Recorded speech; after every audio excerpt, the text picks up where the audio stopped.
fiel.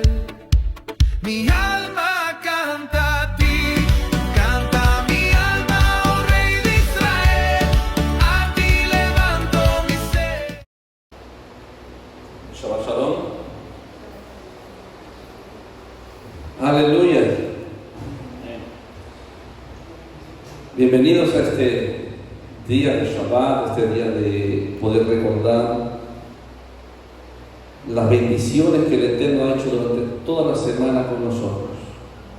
En el judaísmo lo primero que se dice es Modé Ani Lefaneja.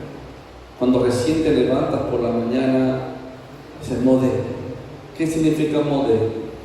Es agradezco. La mujer dice Modá. Agradezco yo delante de ti. Dígame un motivo por el cual de darle gracias al Eterno.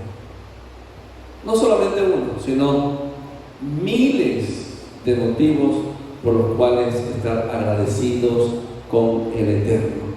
Así que vamos a darle gracias, póngase de pie, vamos a orar, vamos a entrar en los cielos sobrenaturalmente. Tenemos que pasar, nuestra oración tiene que pasar este techo.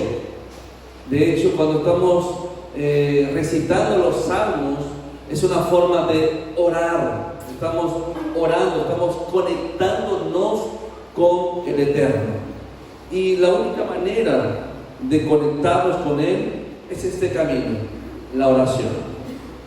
Padre, en el nombre de Yeshua HaMashiach, venimos delante de ti, Señor, como seres imperfectos, como seres que pecamos, que blasfemamos, que pensamos mal.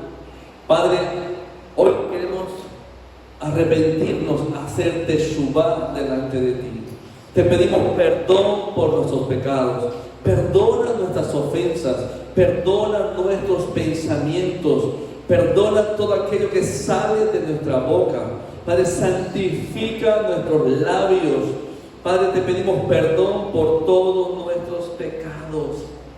Padre, ahora entiendo por qué Yeshua aún no viene. Porque Él está esperando que todos procedan al arrepentimiento. Y Él no quiere que nadie se pierda. Padre, hoy día dentro de tu reino, como hijos tuyos, te pedimos perdón por no saber hacer lo bueno, por haber cometido pecado delante de ti. Te pedimos perdón. Te pedimos perdón por nuestra nación España. Te pedimos perdón por esta nación que se está portando muy mal contra Israel. Padre, en el nombre de Yeshua HaMashiach, te pedimos, Abba, que tú tengas misericordia de nuestros gobernantes. Ten misericordia de aquellos que están en eminencia. En el nombre de Yeshua HaMashiach, no permitas, Abba, que todos los planes del enemigo vengan a destruir los planes que tú tienes para separar. En el nombre de Yeshua oramos para que haya un shubu, haya un arrepentimiento genuino, y que de aquí, de este lugar donde se han cometido tantas atrocidades contra tu pueblo, pueda nacer algo dulce. Es así como las avispas, las abejas, cuando ellas pican, produce dolor, pero también de las mismas abejas se produce miel. Padre, que desde este lugar donde ha habido tanta destrucción, donde tanto daño se ha hecho a tu pueblo, que pueda nacer un pueblo dulce, un pueblo que ame al pueblo de Israel y que revierta toda maldición en el nombre de Yeshua HaMashiach. Amén, amén, amén. Aleluya. Demos un fuerte aplauso a Rey de Reyes y Señor de señores. Baruch Hashem. Vamos a compartir la parashá de hoy día. Hoy empezamos un nuevo libro. Empezamos la parashá de Bamidbar. Pero antes de eso, quiero decirles que hoy es, desde hoy por la tarde hasta mañana, es una fecha muy importante en el calendario hebreo. De hecho, es un ayuno. Es el ayuno del quinto mes. Y es un ayuno que está escrito en la palabra, en el libro de Zacarías capítulo 8. Nos habla del ayuno del cuarto, del quinto y de otros meses. Entonces mañana es un día de ayuno. ¿Qué se recuerda el día de mañana? Se llama en hebreo el Tisha B'Av. Tisha B'Av significa 9 de Ab. Estos 9 días que hemos pasado son días terribles, días de mucho temor. Son días peligrosos, en los cuales tenemos que tener cuidado con todo lo que hacemos, con todo lo que decimos. De hecho, hoy día, cuando estudiaba la palabra, se dice, uy, necesitas hacer un shur, necesitas hacer teshuvah, necesitas pedir perdón, necesitas arrepentirte. Porque no hay casualidad que cuando en una fecha ocurren desastres, es como un proceso cíclico. Dios ve el tiempo en una forma circular. El primer templo fue destruido un 9 de Ab. El segundo templo fue destruido en un 9 de Ab. Algo el Señor nos está diciendo. Entonces son días muy terribles. Es uno de los días más solemnes del calendario. Se conmemora el 9 del mes de Ab y está marcado por el ayuno y el duelo nacional, porque han ocurrido diversas tragedias en este día. Como les había dicho, la destrucción del primer templo,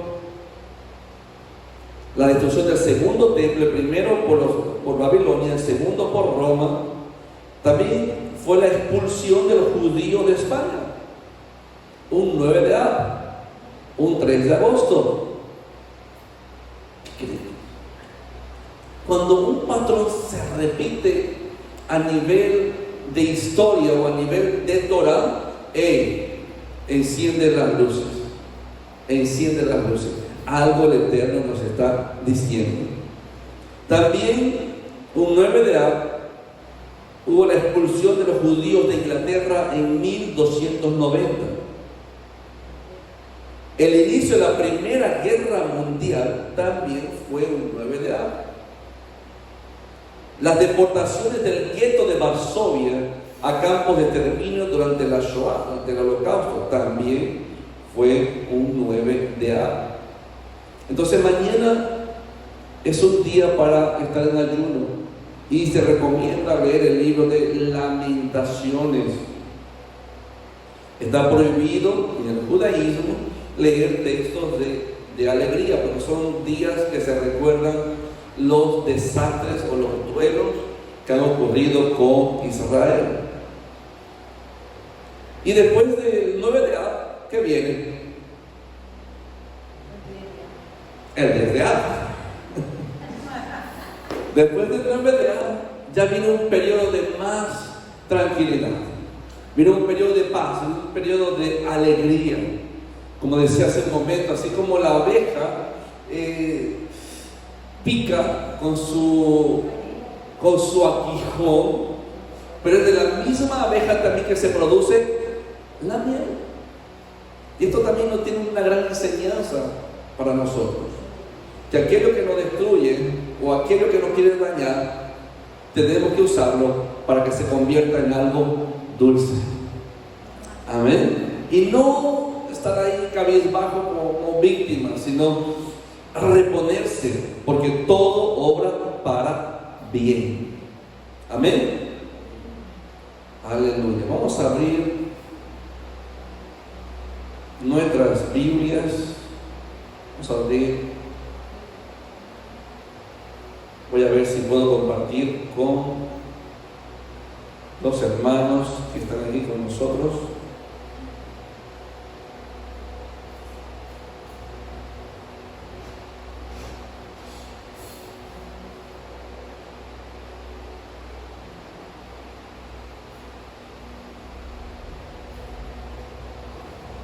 Ok, ¿ven mi pantalla? ¿Sí?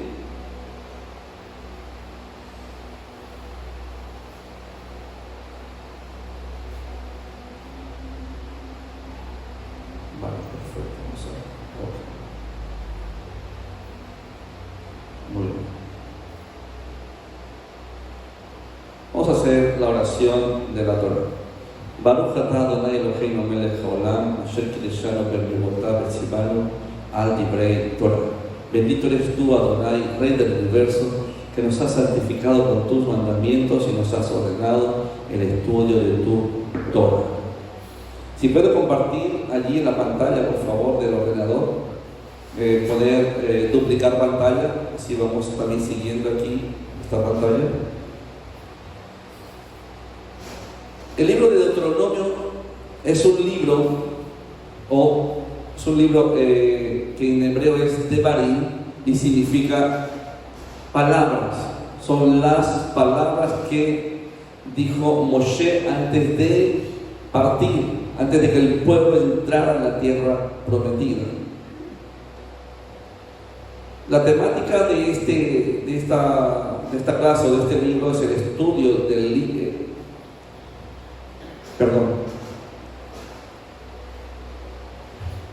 Esta es la temática de este libro, el estudio del libro guía, también un poco de oratoria, 3 secciones de inspiración profética y 7 secciones de trabajo de campo. Esta es la última etapa para las fuerzas especiales de Hashem. Ahora, para entender el libro de Deuteronomio o Devarim, es imprescindible tener en cuenta la terminología.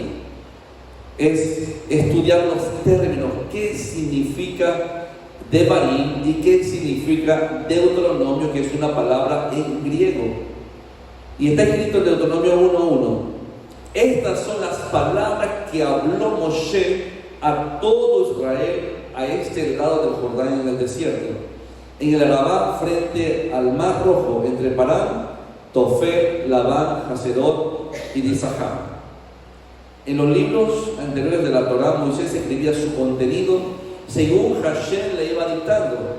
Pero ahora, en este punto de la historia, en los últimos 36 días de su vida, lo que encontramos son sus palabras. Es un resumen de toda la Torá. Es una copia de la Torá. No es una segunda Torá. Deuteronomio es como el discurso de despedida de Moshe. Pero es Deuteronomio un resumen repetitivo de la Torá. De hecho, muchos dicen que cuando Moisés empieza hablando las palabras, en realidad es una reprensión que Moisés hace al pueblo. Ahí no debería decir las palabras, debería decir la reprensión de Moisés al pueblo. Pero no está escrito la reprensión, sino las palabras. Y ahora vamos a traducir. Deuteronomio viene del griego deutero, que quiere decir la segunda ley. Deuteronomio,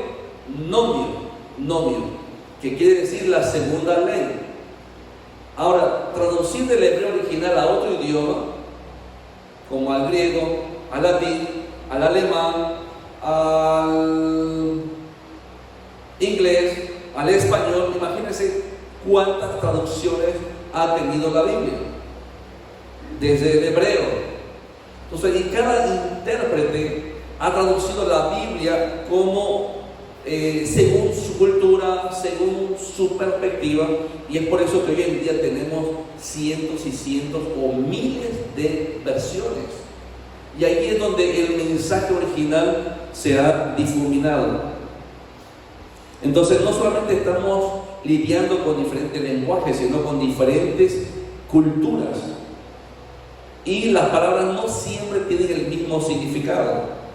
Depende del idioma y la cultura. Por ejemplo, si usted me hace un chiste colombiano, yo no le voy a entender. O si me hace un chiste español, el colombiano no va a entender. ¿No? ¿Por qué? Porque el chiste va de acuerdo a la cultura. Y si no conocemos la cultura, usted no se va a reír. ¿Sí o no? Mi hijo, él es más español con Jarrillola. Colombia me vio así. ¿Esto qué es lo que es? Y la andaluza, esta parte de risa. Entonces, aquí vemos cómo cada uno traducía según su cultura. Y eso ha hecho que la palabra empiece a perder su esencia.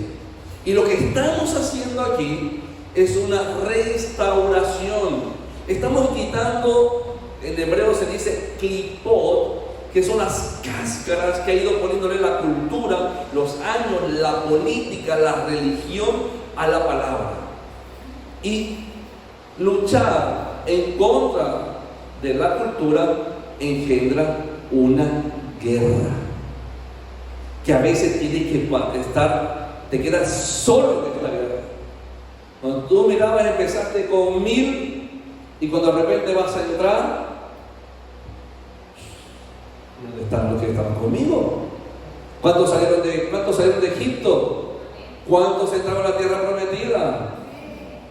¿Cuántos eran los que pedían el pan y el pescado de Yeshua en el desierto? 5,000, 4,000. ¿Cuántos estaban con él en el aposento alto? 120. Seguir la verdad tiene un alto precio. Y muchas veces es el camino de la soledad. Entonces aquí estamos viendo a Moshe dando las últimas palabras, las últimas recomendaciones. Entonces, dice aquí, los rabinos no le dieron un nombre a los libros de la Torá. Hablaban de ellos usando las primeras palabras de cada uno. Las primeras palabras de este libro son: estas son las palabras. El Yeh-Ha de Barim, que significa estas son las palabras en hebreo. Hoy en día se le conoce como el Sefer de Barim, que significa el libro, rollo, que significa de estas son las palabras, o simplemente de Barim. Ahora, el término Deuteronomio viene de un error. Imagínense, Deuteronomio viene de un error del capítulo 17, versículo 18. Deuteronomio 17, 18 dice así: y será cuando se sentare sobre el trono de su reino, que ha de escribir para sí en un libro una copia de esta ley. En griego, deutero no quiere decir copia, sino segunda, o otra. Por otro lado, nomos significa ley. Por eso Yeshua dijo, ¿no? Habló sobre los que están en contra de la ley, en contra de la Torá.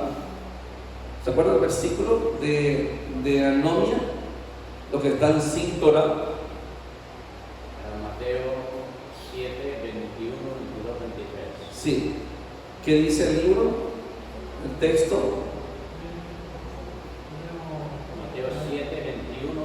Mateo 7, 21 y 23. Yeshua habla de la palabra anomia. Lo que están, anomia significa los que están sin Torah. Entonces, sabemos que el Nuevo Testamento se escribió en griego. El Nuevo Testamento se escribió en griego. De hecho, solamente los sacerdotes hablaban hebreo. Cuando ellos sacaban los rollos de la Torá, ellos hablaban en hebreo y luego había alguien interpretando en arameo, porque el arameo era el idioma general de aquellos tiempos. Por eso Yeshua dice en arameo: Eli, Eli, lama sabachthani. Eso es arameo. Todo el mundo le escuchaba en arameo, porque el hebreo murió. Antes se hablaba hebreo. Luego de un tiempo, los tiempos de Yeshua, solamente el hebreo se hablaba en el servicio levítico. Los sacerdotes hablaban hebreo. Y se predicaba. El sacerdote, cuando leía o hablaba el rollo de la Torah, hablaba en hebreo y traducían en arameo. Entonces el hebreo ha pasado la misma historia de Yeshua. Yeshua vino, el hebreo vino, Yeshua murió, el hebreo murió, Yeshua resucitó y el hebreo resucitó. Es la misma historia, Yeshua es el hebreo. Entonces estamos restaurando el idioma original. Usted no se imagina la riqueza que eso trae para nuestras vidas. Pero para eso, primero tenemos que quitar las cáscaras. Tenemos que quitarle el papel al chupa chups. ¿A quién le gusta comer el chupa chups con cáscara? No. ¿Y a quién le gusta quitarle la cáscara y comerse ahí un buen chupa chups? Dulce. Pero desgraciadamente hemos estado durante muchos años comiéndonos el chupa chups con papel. Pero ahora estamos quitándole el papel y la palabra es más dulce que la miel. Más dulce que la miel. Preciosa la palabra. Entonces vamos a ver un poquito de historia. La Biblia King James de 1611 es la responsable de introducir palabras ajenas al lenguaje de las Escrituras. Por ejemplo, los nombres de los personajes bíblicos se amplificaban a menudo. Jacob, el hermano de Yeshua, se convirtió en James, atribuyéndole al rey James. Entonces cambiaron el nombre de Jacob por James, atribuido al rey James. El nombre de Miriam se cambió a Mari. A Mari. También encontramos el término Esther en lugar de Passover. Esta Biblia también cambió el orden de los libros y usó títulos griegos para muchos de los libros en lugar de los títulos hebreos. Por ejemplo, Bereshit se convirtió en Shemot, se convirtió en Vayikra, se convirtió en Bamidbar, se convirtió en y Devarim, Deuteronomio. Wow, que está muy bien. Ahora, ¿ven cuántos problemas han traído las traducciones? Pero Baruch Hashem, que él tenía estos tesoros ocultos guardados para este tiempo. De hecho, es una profecía. Dice, en los últimos tiempos os daré pureza de labios, el idioma puro, el idioma santo, la Shon Kadosh, la lengua santa, es el hebreo. Y por eso que estamos intentando hablar hebreo. Cuando usted habla en hebreo, cuando dice Shema, escucharon ustedes el Shema. Me encanta cuando Sergio y el pastor están leyendo en castellano, pero cuando ha cantado en hebreo, aquí usted ha visto otro arte, ¿no? Ole y ole. ¿Por qué? Porque el hebreo es el idioma de Hashem. ¿Y cómo sabemos que era el idioma de Hashem? Porque antes de la Torre de Babel se hablaba un solo idioma en todo el mundo, y era el hebreo. Todos hablaban hebreo. Después de la Torre de Babel es que nacen las lenguas, nacen los idiomas, y volveremos al tiempo de antes de la Torre de Babel. Él va a dar pureza de labios a su pueblo. Ahora, el libro de Devarim es la versión de la Torá del sermón del monte que dijo Yeshua. Hay un paralelismo entre el sermón del monte y el libro de Devarim. De hecho, la gran mayoría de las palabras de Yeshua las cogió del libro de Devarim. Porque él no dijo sus palabras, él dijo: yo todo lo que os he hablado son las palabras de mi Padre. Yo no he dicho nada propio, he dicho las palabras de mi Padre. ¿Y las palabras de su Padre dónde están? En la Torah. En la Torah. Por lo tanto, Yeshua estaba hablando siempre de la Torah. De hecho, cuando él dice en Mateo capítulo 5 y habla sobre los mandamientos de la Torah, sobre los 10 mandamientos, él dice: oísteis que fue dicho, no matarás. Pero yo os digo Mucha gente ha malinterpretado ese, pero yo os digo, como diciendo, Yeshua está quitando la Torá y ahora está dando su propia interpretación. No, no es así. Ese pero yo os digo era un modismo. Era un modismo que se usaba en todas las sinagogas. Todos los rabinos, todos los que enseñaban Torá, decían también su interpretación y decían, pero yo os digo. Y en todas las sinagogas fariseas se decía, yo os digo. Entonces eso era muy normal, nadie estaba añadiendo o quitando algo a la Torá. Al contrario, Yeshua era de aquellos que colocaban un cerco a la Torá, un cerco mucho más alto. Cuando él dice, pero yo os digo, en realidad está diciendo, yo coloco un cerco para que nadie transgreda el mandamiento. Ese yo os digo, dice, la Torá dice, no matarás, pero yo os digo que aquel que se enoja contra su hermano, ya es homicida. Hoy, usted tiene el último día para arrepentirse y pedir perdón. Bueno, puede hacerlo también después del 9 de Av, pero mejor hacerlo antes del 9 de Av. Es arreglar cuentas, es tiempo de teshuvá, es tiempo de pedir perdón, es tiempo de eliminar el orgullo del corazón. Entonces vamos a ver un paralelismo entre Devarim y el sermón del monte que dijo Yeshua. Moisés empieza este libro rememorando cómo Israel llegó a donde estaba en ese momento, y al hacerlo expone al menos el 50% de todas las leyes dadas en el monte Sinaí. Moisés repasará casi toda la ley con la nueva generación. Moisés está repasando la ley, está pasando la antorcha a la nueva generación, a la que va a entrar a la tierra prometida.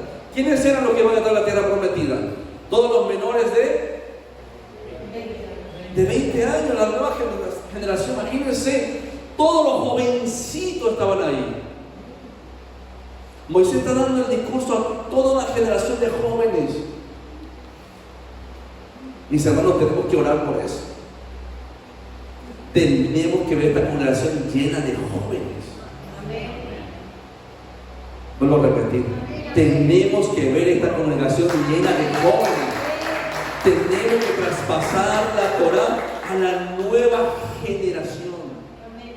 Eso es lo que está haciendo Moshe. Moshe está pasando la antorcha. ¿Y quién está allí para llevar? Está Josué y está Caleb. Está alguien de las naciones representado por Caleb y alguien de Judá. Escúcheme, es juntos. Judá y Caleb. Judá y las naciones. Judá y los gentiles juntos entrando a la tierra prometida. Juntos. No vamos delante de ellos, no vamos atrás de ellos, vamos con ellos. Amén. Vamos con ellos, vamos a entrar a la tierra prometida.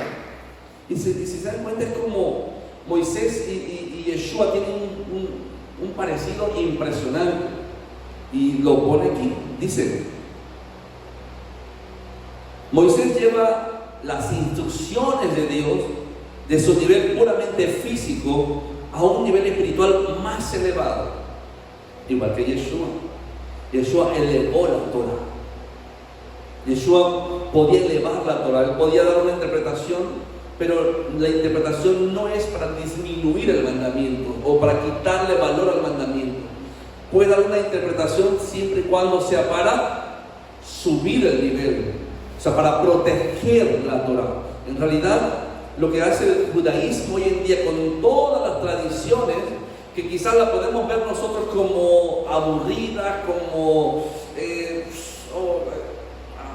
quiero yo el pentecostalismo que tenía Rambo saca la bazooka, ¿no? Yo quiero el mover del Espíritu. Sí, vamos a tener el mover del Espíritu, pero cuando ellos hacen eso, para entender un poco, lo que están haciendo es cercar, colocando un cerco a la Torah, porque el Eterno les entregó una misión a ellos: guardar la Torah, cuidar de la Torah.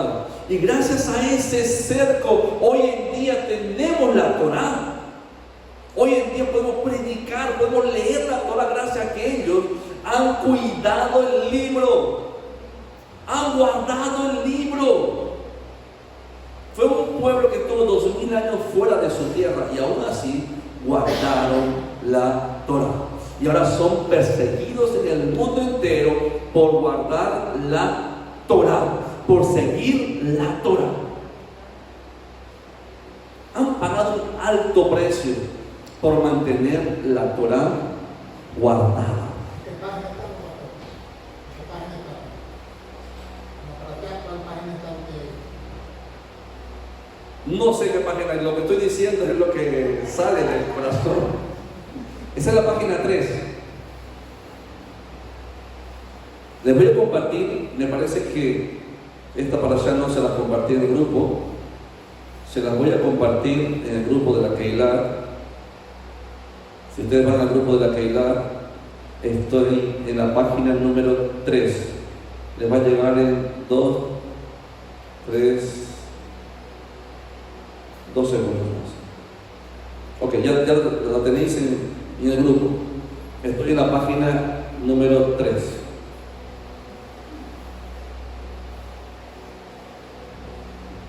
Ahora, explicaré por qué se establecieron ciertos rituales, cuál es el propósito espiritual, cuáles son los principios de Hashem detrás de cada ritual. Por lo tanto, por qué son importantes y por qué deben ser obedecidos. Cuando hacemos el Shaharí, mis hermanos, nos estamos injertando en Israel. Nos estamos cada vez injertando más y más en Israel. Y de hecho, yo he tenido la oportunidad de compartir con judíos que no creen en Yeshua. He compartido un Shabbat con ellos y se han quedado sorprendidos. Dicen, ¿y cómo es que tú sabes las oraciones en hebreo? ¿Y cómo es que tú sabes hacer el Kabbalah Shabbat? ¿Y cómo sabes hacer el hamotzi? ¿Cómo sabes hacer la bendición del vino? Y se quedan celosos. Porque dicen, ¿y nosotros guardamos tanto la Torah como la guardas tú? Y a eso nosotros hemos sido llamados, para provocarles a celos. Y estamos en búsqueda de una judía que está alejada del Eterno, y le vamos a invitar a un Shabbat a nuestra casa. Y dice, sí, yo quiero, pero cuando era niña yo estudié en el colegio de Hatikva de aquí de Barcelona, el colegio de Sefarad. Eran 20 alumnos, fue el primer colegio judío aquí en Barcelona, eran 20 alumnos. Y ella nos comentó todo el hebreo que estudió, ella sabía hebreo, se acuerda de algunas palabras en hebreo. No es que se haya olvidado, pero no lo practica el hebreo. Yo digo, con Sandra, esta la vamos a volver a llevar a la casa del Padre. Y esa es la misión que tenemos, provocarles a celos. Pero no, ellos tienen un celo, no es un celo, es un celo, wow.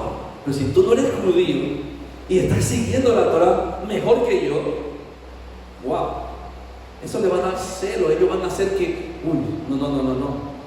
no, yo tengo que ir, yo tengo que hacer esto, yo tengo que celebrar Shabbat.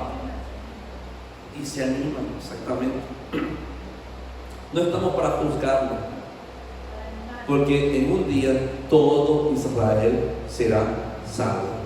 ¿Qué les ha pasado ahora? Ciertamente un velo que el Eterno les ha colocado hasta que pase la plenitud de los gentiles, nosotros. En el Brit Hadashah vemos también cómo Yeshua hace lo mismo. Dice Mateo 5, 6 y 7. Mateo capítulo 5, 6 y 7 es el discipulado de Yeshua. Son las lecciones acerca de cómo debe ser un discipulado. Ahí usted va a encontrar unas armas impresionantes. No sé si ayer hablamos acerca de eso, de que en la Torah se encuentran los mejores consejos para hacer de todo, de todo. Cuando alguien habla mal para ti, dice ahí, hey, alégrate, alégrate, porque tu galardón es grande. Estás haciendo lo bueno. Así es. Y es como cuando te pasa algo malo en tu casa y tú tienes un seguro.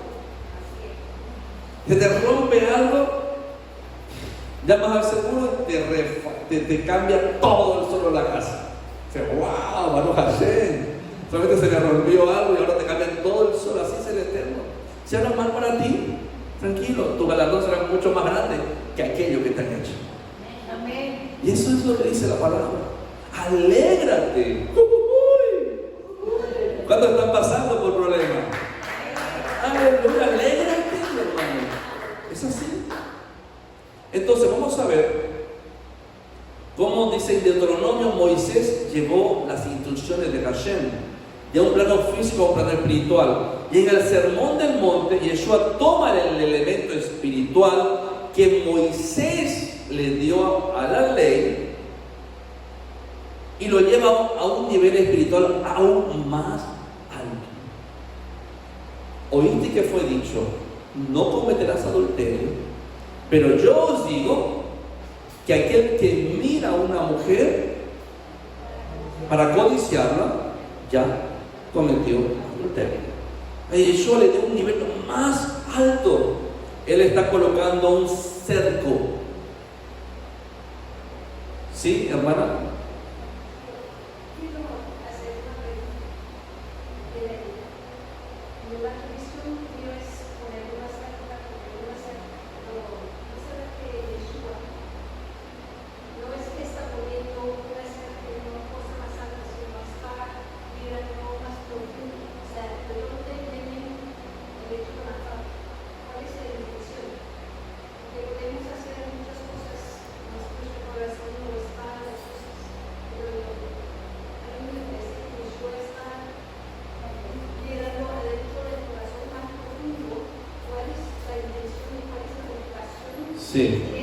Sí.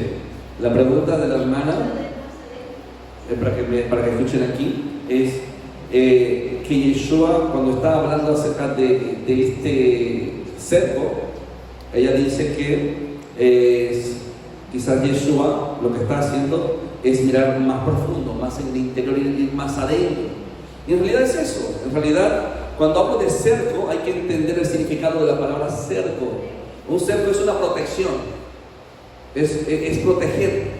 ¿Por qué las casas hoy en día tienen rejas? Usted va al Molí, él tiene su casa allí con la bandera de Israel, pero saliendo fuera de la finca está vallada, está con cercos, está guardando, está cuidando lo que está adentro. Entonces Yeshua lo que está diciendo es cuidado. O sea, la Torah dice no cometas adulterio, pero yo voy un poquito más allá, pero no mires, porque seguramente aquel tiempo el público de Yeshua, ¿quiénes eran? Los estudiantes de Torah, que con la mirada, aunque las mujeres se vistan de cabeza hasta los pies, ya con la mirada pueden desvestirla, y es así. Entonces Yeshua le está diciendo cuidado, que cuando estás en el templo, ahora cuando estás fuera, tienes que tener cuidado. O sea, él elevó la Torah a un nivel mucho más profundo. No está escrito aquí que si ves a tu hermana, no sé cuánto, papá, ya come. No. Él le dio esa interpretación mucho más elevada. Entonces aquí dice, Yeshua explica cómo los antepasados interpretaban la ley y cómo debía ser interpretada bajo las nuevas circunstancias. Es como si Yeshua dijera hoy en día, así es como sus antepasados entendieron este mandamiento, pero ahora estoy aquí para decirles lo que significa en el cielo. Imagínense si Yeshua estuviera aquí hoy en día en medio de una generación moderna con TikTok, Facebook, con todas las redes sociales. Yeshua diría, deja todas las redes, y sígueme. El mensaje sería el mismo. Deja todas las R's, deja todas las redes sociales y sígueme. Así como le dijo a Pedro: Pedro, deja las redes y sígueme. Yeshua diría eso: deja las redes. Yeshua se adaptaría, porque él está adaptando, él está interpretando lo que dice en el cielo. Dice aquí: la muerte de Moisés y la entrada a la tierra prometida, que es el reino terrenal de Hashem, fueron los motivadores para que Moisés diera su interpretación de la ley. También es porque hay una nueva generación a la cual él tiene que enseñarles la ley. Ahora, la muerte de Yeshua, ¿qué significó para nosotros? La entrada al reino de los cielos. Moisés, antes de morir, da su interpretación de la ley antes de la entrada a la tierra prometida. Yeshua está dando toda su interpretación antes de que nosotros entremos en el reino de los cielos. Hay un paralelismo. Entonces, la muerte de Yeshua es la entrada del pueblo de Dios a un reino espiritual. Y fueron los motivadores para la segunda interpretación de la ley de Hashem. Y esto tiene sentido por varias razones. Primero, tienes un buen texto para entender Deuteronomio. Segundo, te ayuda a entender que lo nuevo no fue añadir secciones nuevas a los principios, o que se abolieran principios y se reemplazaran por unos nuevos. Esa no era la intención. Lo nuevo era que el Mesías Yeshua finalmente había venido y todo lo prometido se cumplía en él. Muchas de las promesas ya se abrían camino para que en su momento se haga realidad en el mundo venidero. Muchas enseñanzas en el cuerpo del Mesías hablan del amor, la gracia, la paz, la misericordia y la redención como si fueran una nueva revelación. Afirmar que esto es lo innovativo del Brit Hadashah es incorrecto. Estas doctrinas ya existían previamente en la Torah, especialmente en el Devarim. Por eso es que cuando en el mundo cristiano dicen: no, la ley ya está pasada, ya no vivimos la ley, vivimos en la gracia, ya Yeshua abolió la ley. No. Ya no, eso del sábado era para el pueblo, para el Antiguo Testamento. El diezmo también estaba en el Antiguo Testamento y se sigue practicando en todo el mundo. Entonces, un texto no se puede sacar de su contexto, porque es para un pretexto. Entonces, las enseñanzas de Yeshua no son innovadoras, ellas ya están escritas en la Torah. Hay otro paralelismo con el Sermón del Monte, y es que los 3 discursos en Deuteronomio fueron más un sermón que un discurso interpretativo de los mandamientos de Hashem. Por eso es que el Sermón del Monte se llama sermón y no oráculo. Veíamos a Yeshua predicando y enseñando sobre la Torah, no a Yeshua creando una segunda o una nueva Torah. El problema está en que pero yo os digo, esa frase pero yo os digo, la han utilizado para decir: la Torah dice esto, pero Yeshua dice lo otro. Pero es que se olvidan de lo siguiente que dijo Yeshua. Pero yo os digo, es como dice como dice Ruti, él va a lo profundo del corazón, o sea, va más allá del mandamiento, va a lo profundo del corazón, va a cambiar al ser humano. Porque seguramente todos ahí, nadie cometía adulterio, pero con sus ojos ya lo hacían. Entonces Yeshua sabe las intenciones del público, él sabe. Y el ejemplo más claro es cuando traen a la mujer adúltera delante de Yeshua. ¿Dónde está el hombre? No. ¿Dónde está el adúltero? Solamente estaba la adúltera. ¿Y el adúltero dónde estaba? Oye, Yeshua lo que está haciendo es ir a lo profundo del corazón. Por eso es que cuando nosotros conocimos a Yeshua, Él entró en lo más profundo de nuestro ser y cambió nuestra vida, cambió nuestra historia, porque Él va a lo profundo del alma. La religión mata, la letra mata, mas el espíritu vivifica. Él está entrando en el corazón del ser humano. Él está rompiendo todas las bases religiosas de aquel tiempo. Y es por eso que muchos religiosos del sector de los fariseos siguieron a Yeshua. José de Arimatea, uno de los más altos cargos en el fariseísmo. Pablo era fariseo, siguió siendo fariseo, convertido a Yeshua. Entonces Él entró en el corazón del ser humano. Pablo pasó por una conversión de la letra al espíritu, porque Él está trayendo el cielo a la tierra. Él es la escalera que vio Jacob, que subía al cielo y los ángeles bajaban y subían. Él es el que nos conecta al trono de Hashem. Bendito eres tú, Yeshua. Te amamos, Yeshua. Qué bendito momento el día que nos encontramos con Él. Qué momento más hermoso, mi hermano. Nunca se olvide ese encuentro con Yeshua. Ese encuentro que cambió su vida. Piense por un momento el encuentro con Yeshua. Sus palabras llenas de amor. Usted era un pecador. Usted no merecía que alguien tan santo se acerque a usted.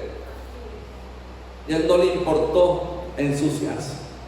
Él se acercó con sus vestiduras blancas. Te abrazó. Te amó. Te dio vida. Y Él te salvó. Ese es el mensaje de amor más poderoso. Nunca se olvide cómo comenzó nuestra relación con Hashem. Es a través de Jesús. Usted tiene que ver en cada lectura de la parashá, tiene que ver a Yeshua. Si usted no ve a Yeshua, usted está siguiendo una religión más. Si Yeshua no está aquí, yo tampoco quiero estar. Porque donde Él está el Padre. Donde Él está el Espíritu. No se olvide ese encuentro con Él. Porque a lo largo de nuestra vida podemos tener tantas cosas: el trabajo, el afán, la casa, el marido, los hijos, la suegra, suegro. Nos hacen ser más fríos o endurece el corazón. Pero cuando me acuerdo de aquel encuentro que yo estaba, yo decía: Yeshua, yo quiero verte. ¿Y sabe lo que veía yo? Oscuridad y oscuridad. Yo luchaba y luchaba, decía: Yeshua, yo quiero verte, llorando. Yeshua, yo quiero verte. Y pasaron 10 minutos y no veía nada. Pasaron 15 minutos y no veía nada. Pasó media hora y no veía nada. Y yo luchando, hasta que un momento, cuando ya no tenía más fuerza, cuando estaba a punto de desistir, a punto de decir: ya no más, ya no insisto más, Él apareció.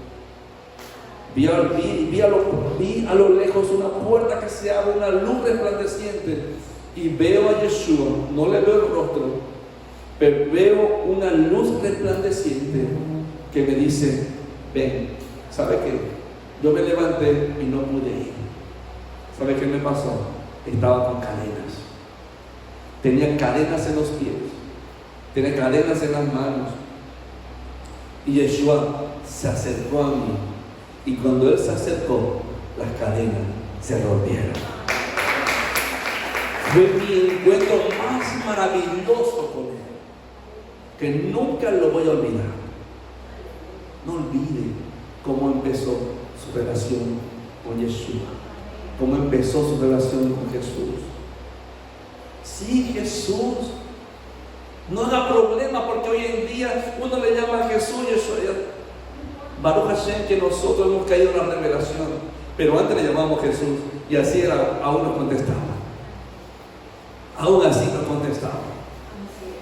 Así que,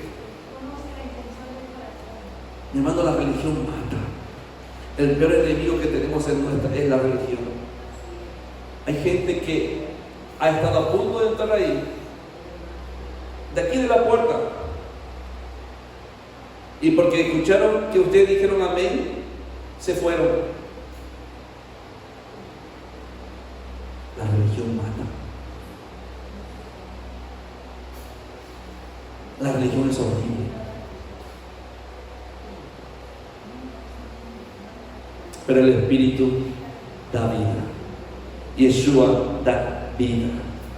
Yeshua es portador de vida. Cuando dicen amén. Lo que estudiaremos en Deuteronomio nos ayudará a establecer contexto no solo para los libros que le asignen como Josué y Jueces, sino también para el Brit Hadashah. Deuteronomio, al igual que el Brit Hadashah, será malinterpretado si no lees y comprendes lo que se escribió antes de esto, pues son el fundamento. O sea, Génesis, o Bereshit, Shemot, Vayikra, Bamidbar, son las bases. Los 4 primeros libros de la Biblia son las bases para entender Deuteronomio, porque es un resumen. Y aquí vamos a ir un poquito más deprisa. Dice el Shema, oye Israel, se encuentra en Deuteronomio capítulo 6, versos 4 al 9, y ocupa un lugar importante en el servicio de una sinagoga judía, como hemos recitado aquí. También encontrarás otras frases en el libro de Deuteronomio que se relacionan con las otras oraciones judías, como el Amidah y el Aleinu. ¿Escribió Moisés Deuteronomio? Segunda de Reyes 22, verso 8 al 20. Habla sobre el libro de las instrucciones de Hashem durante el reinado del rey Josías, cuando los reinos estaban divididos, y fue escrito por Hilcías, el sacerdote, en el 621 antes de la Era Común, y se cree que fue el libro de Deuteronomio. Debido a esto, se está enseñando en algunos círculos que Moisés no escribió el libro de Deuteronomio. ¿Pero es esto cierto? No. Hay evidencias externas al Deuteronomio y están en el resto de la Torá. En Josué 1:7, Jueces, Reyes, Esdras, Nehemías, Salmos, Daniel, Malaquías. Incluso Yeshua lo citó como la palabra de Dios al rechazar las 3 tentaciones de Satanás, y lo atribuye directamente a Moisés. Deuteronomio es citado más de 80 veces en 17 de los libros del Brit Hadashah. Estas citas apoyan la autoría mosaica. Puede echar usted un vistazo a Hechos 3:22 y Romanos 10:19. La traducción judía y samaritana señalan a Moisés como el autor de Deuteronomio. Ahora, ¿se está repitiendo la Torá? Deuteronomio es una repetición de la Torá. Vamos a ver.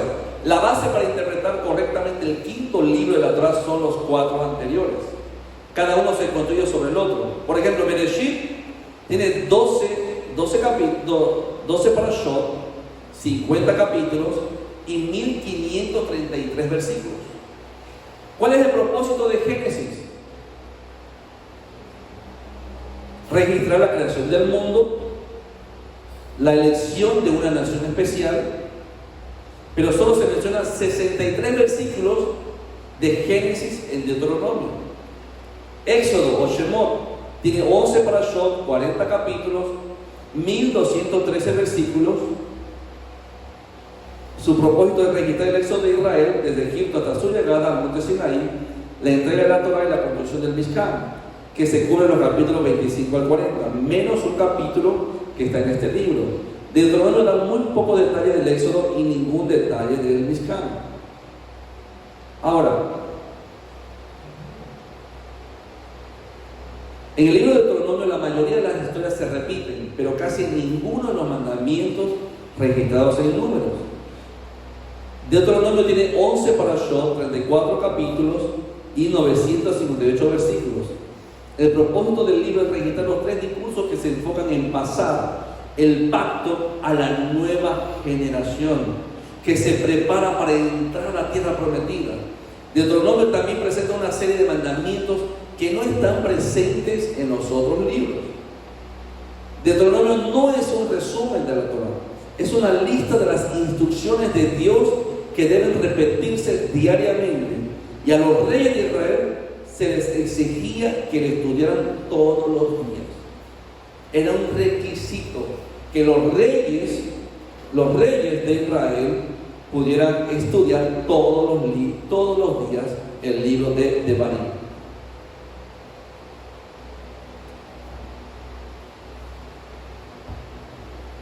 Está escrito en Deuteronomio 17, 18 y 19.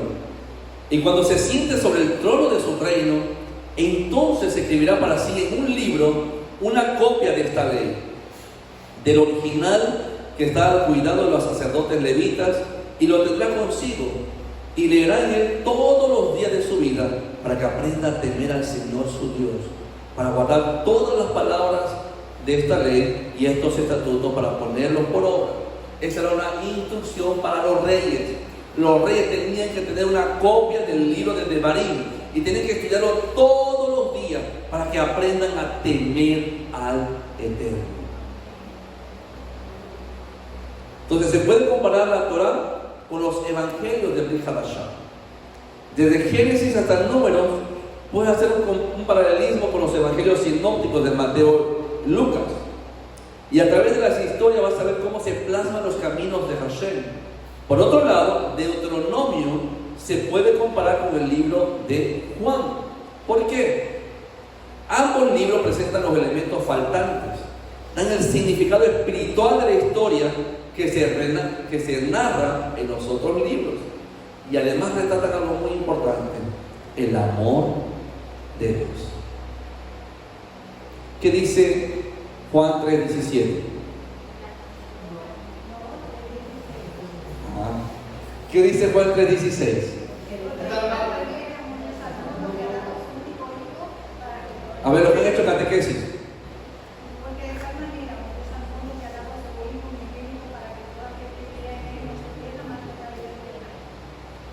Entonces, ¿de qué está hablando aquí?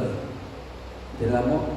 Porque de tal manera amó que dio a su único hijo. Entonces, Deuteronomio y Juan tienen un paralelismo. Deuteronomio es como una segunda oportunidad.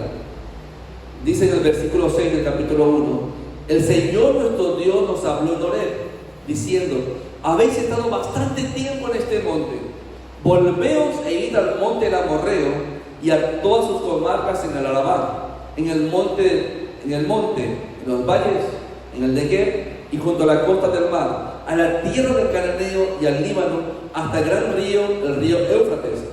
Mirad, yo os he entregado la tierra, entrad y poseed la tierra que Hashem juró a vuestros padres, Abraham, Isaac y Jacob, que les daría a ellos y a su descendencia después de ellos. Israel estuvo inactivo durante 40 años porque carecían de fe. Marcharon en círculos marcando el tiempo como un reloj. Prácticamente no habían avanzado nada, estaban tan cerca de la tierra prometida como lo había estado un año después de haber salido de Egipto. En lugar de entrar en la promesa de Hashem como el Señor les pidió, y ellos dijeron: no, gracias, esto se ve muy aterrador. Más bien, muchos de ellos pensaron en volver a Egipto y seguir el estilo de vida que tienen allí. El problema era que la primera generación creía en Dios, pero no confiaban en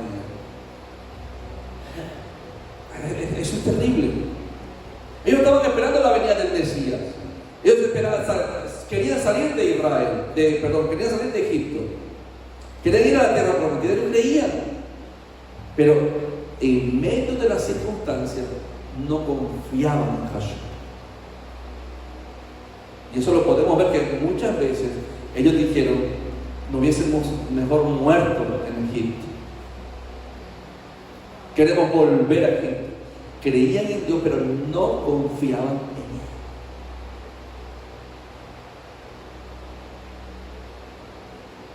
¿Por qué Dios nos trajo al desierto? ¿Para que muriéramos? Ellos sabían quién era Hashem, creían que Él existía, creían que Él era su Dios, pero no confiaban en la capacidad que Él tenía para cuidar de ellos, en su determinación de protegerlos y auxiliarlos. Es por eso que Israel tardó 40 años en obtener lo que podría haber obtenido antes. Jacob, o Santiago, el medio hermano de Yeshua, habla al respecto de una manera muy elocuente. Está escrito en Santiago 2:19. Tú crees que Dios es uno, bien haces. También los demonios creen y tiemblan. Mas ¿quieres saber, hombre vano, que la fe sin obras es muerta? No es lo mismo creer que confiar. A los demonios creen y tiemblan. Confiar es decir, Señor, yo voy a dar el paso. Tu palabra dice que tú eres mi Señor, que tú vas a proveer. Es dar un paso en el vacío y saber que Dios va a colocar el siguiente escalón. Él va a colocar el suelo. Este principio de Dios permanece. Los mandamientos de Dios son solo para los redimidos. La aceptación de la redención es una cosa. Actuar de acuerdo con las obligaciones que ahora tiene con Dios como una persona redimida es otra. Esto es un matrimonio, mi hermano. La relación con Hashem es un matrimonio. O sea, Señor, yo te amo, te quiero. Pero, no, esto no es para mí. Esto es difícil, pero no obedecemos. Israel fue redimido antes que Dios diera su Torah con sus instrucciones y mandamientos. Pero una vez que fueron redimidos, fueron completamente inútiles para el Señor. Su reino y sus propósitos solo estuvieron listos hasta que empezaron a confiar en el Creador y actuaron de acuerdo con esa confianza. El comentario del rabino Ron Warren, que hace este comentario, él dice: como ateo, utilicé la siguiente estrategia para que una persona pudiera perder su fe en Dios, y es así como lo hice. Primero haría este comentario: en el griego no hay una palabra para legalismo o legalista. Luego les preguntaría: ¿fue Pablo un maestro o un hipócrita? Después que dieran su respuesta como buenos maestros, les mostraría las siguientes declaraciones con sus correspondientes escrituras. La ley está abolida, Efesios 2:15. Hemos sido absueltos de la ley, Romanos 7:6. El Mesías es el fin de la ley, Romanos 10:4. La ley es innecesaria, Romanos 3:8. La ley es dispensación de la muerte, Romanos 7:4. Entonces volvería a hacer la pregunta: ¿fue Pablo un buen maestro o un hipócrita? Les di las escrituras para reforzar su posición de fe. Pero ahora ya, porque él era ateo y estudiaba la Biblia, estudiaba teología, para convencer a los pastores y hacerles dudar de su fe. Imagínense, y ahora está sirviendo al Señor. Tú que me persigues, ahora te vas a convertir en perseguido. Tremendo. Y miren los comentarios que hace, es impresionante. Dice: ya ahora en este momento le mostraré las siguientes declaraciones con su versículo correspondiente. Romanos 3:31, la Torah se ha establecido. Romanos 7:12, la Torah es santa, justa y buena. Romanos 8:3-4, los justos requisitos de la Torah se cumplen en nosotros. Primera de Timoteo, Primera de Corintios, la Torah es necesaria. Romanos 3:2, la Torah es parte de los oráculos de Hashem confiado a los judíos. Y esto es lo que a algunos no les gusta, porque Romanos 3:2 está diciendo que los oráculos de Hashem, los misterios de Hashem han sido entregados a los judíos. Los pactos son para los judíos. Nosotros hemos sido injertados en ellos. Otro punto: el contexto de los versículos apuntan de que su audiencia eran los gentiles. Una vez más, yo haría la pregunta: ¿fue Pablo un buen maestro o un hipócrita? ¿Cómo responderías a esta pregunta?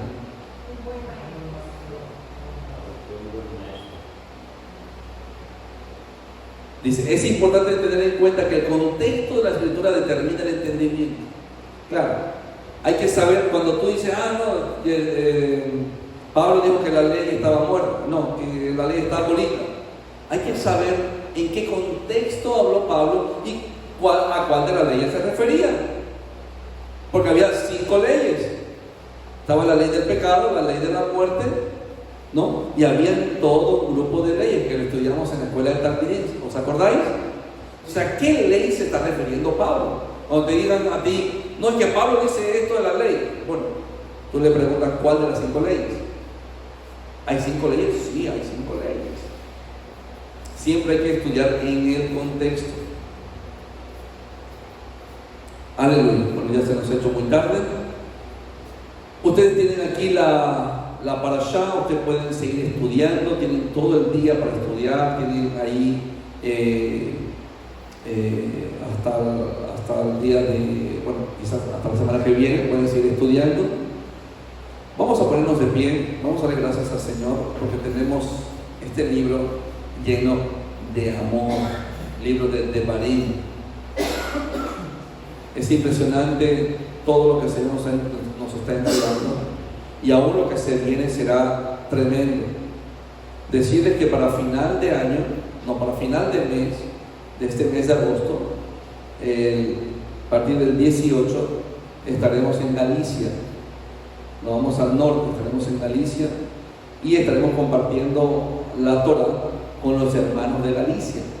Ahí la hermana Sandra Fernández y todo el grupo de gente que están allí en Galicia, y estaremos ahí con ellos predicando la Torah. Amén. Pero ustedes se van a quedar muy bien cuidaditos aquí. Amén. Ahí, no sé, ¿usted se va también? En septiembre. Bueno, yo me voy a finales de agosto, eso va en septiembre. Ya estamos bien coordinados. Aleluya. Vamos a hacer el Kiddush. Si tenéis una copita de vino ahí en casa, vamos a hacer el Kiddush, que es la bendición del vino.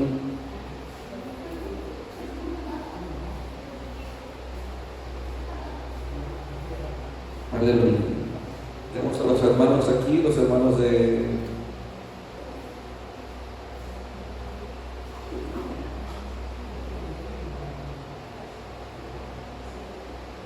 aleluya. ¿Quiénes tenemos aquí? Hermana Olena, que el Eterno le bendiga. Shabbat Shalom. Marta, que el Eterno te bendiga, Marta. Qué alegría. Hermana Yani.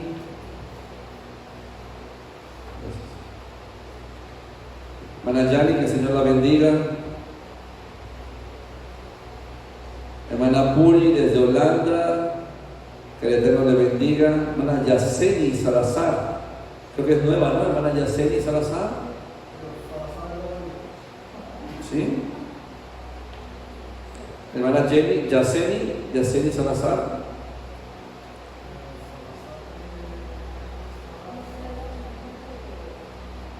Bueno, vamos a quitar aquí el audio desde aquí para poder escuchar. Shalom, shalom, ¿me escucháis? Sí, ¿no? Bienvenida, hermana Puri. Hermana Yaceni y hermana Irma. Hermana Irma, que el Señor me la bendiga. Bienvenida. Irma Ortega. Que el Señor la bendiga. Aleluya. Amén. Vamos a hacer el Kiddush. Tenéis el vino. Vamos a hacer la bendición del vino. Baruch atah Adonai Eloheinu melech haolam borei pri hakefer.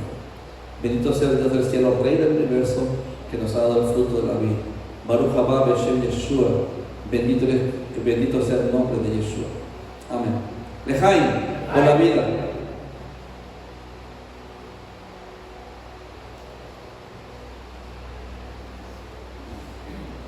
Aleluya. Entonces estáis invitados todos para mañana poder hacer el ayuno. Empezamos esta noche y se termina mañana. Se recomienda leer el libro de Lamentaciones. Es un tiempo para pedir perdón, es un tiempo para arrepentirse. Son días muy, muy altos, muy terribles. No sé si usted en estos 9 días ha experimentado un ataque espiritual mucho más fuerte, y es debido a que son días peligrosos. Pero Baruch Hashem, estamos aquí para rectificar. Vamos a hacer una oración.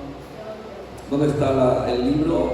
Si alguien me puede dejar el libro, vamos a hacer la bendición. Vamos a hacer la bendición sacerdotal. Vamos a hacer una bendición sacerdotal para todo el pueblo. Póngase de pie y siempre para recibir. ¿Cómo se recibe? Con las manos. Usted va a recibir con sus manos esa bendición, la bendición sacerdotal.